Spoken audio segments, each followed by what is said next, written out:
तो आज हम डिस्कस करेंगे कि किस तरीके से कि मैकेनिकल चीज़ें इलेक्ट्रिकली कंट्रोल्ड होती हैं और किस तरीके से हम उनको इनिशियलाइज़ कर सकते हैं और क्या-क्या वो तरीके होते हैं जो मोटर बेस्ड सिस्टम्स में इस्तेमाल हो रहे होते हैं। जैसे कि आप सब जानते हैं कि इंजन अब हमारी ज़िंदगी से एलिमिनेट होता चला जा रहा है। हमारी गाड़ियों में इंजन के बजाय अब मोटर आने लग गई हैं। सिस्टम्स जो हैं थोड़ी-सी चेंजिंग के साथ-साथ अब बहुत ज़्यादा हाइब्रिड हो गए हैं।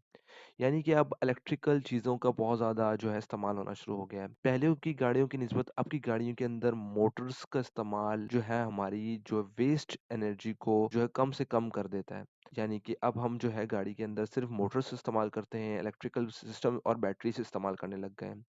किस तरीके से हम मोटर्स को एक्टिवेट करवाते हैं और किस तरीके से मोटर को हम यूटिलाइज़ करते हैं।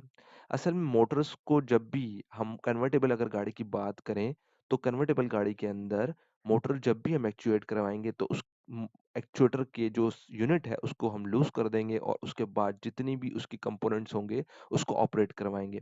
यानी आप यूँ समझ लीजिए कि इस जो एक्चुएट होने वाला जो जो सिस्टम है उसको हम बिल्कुल कंप्लीटली लूज़ कर देंगे और उसके मोटर को एक्टिवेट करवाएँगे। उसके तमाम सिस्टम को ऑपरेशन करवाने के बाद उसकी ओरिजिनल कंडीशन में लाके उसको रोक देंगे और उसके जो कंपोनेंट जो हमने मूव करवाया था, उसको बाद में टाइट कर देंगे।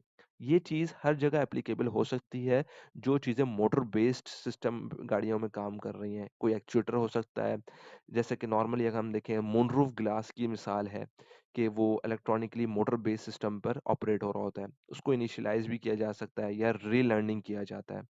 तो उसका भी यही तरीका है उसको अपनी प्रॉपर पोज़ीशन पे लाने के लिए सबसे पहले हम उसके जो भी बोल्ट्स हैं उसको लूज़ कर देंगे और उसको पूरा प्रॉपर ऑपरेट करवाएँगे और एट द एंड उसके जहाँ पर वो आके रुकेगा, उसके उन तमाम बोल्ट्स को अपनी-अपनी जगह पे टाइट कर देंगे, जहाँ पर वो रुके थे। तो मेरे ख़्याल से अब तक के लिए इतना ही, मिलते हैं नेक्स्ट वीडियो में, तब तक के लिए अस्सलाम वालेकुम।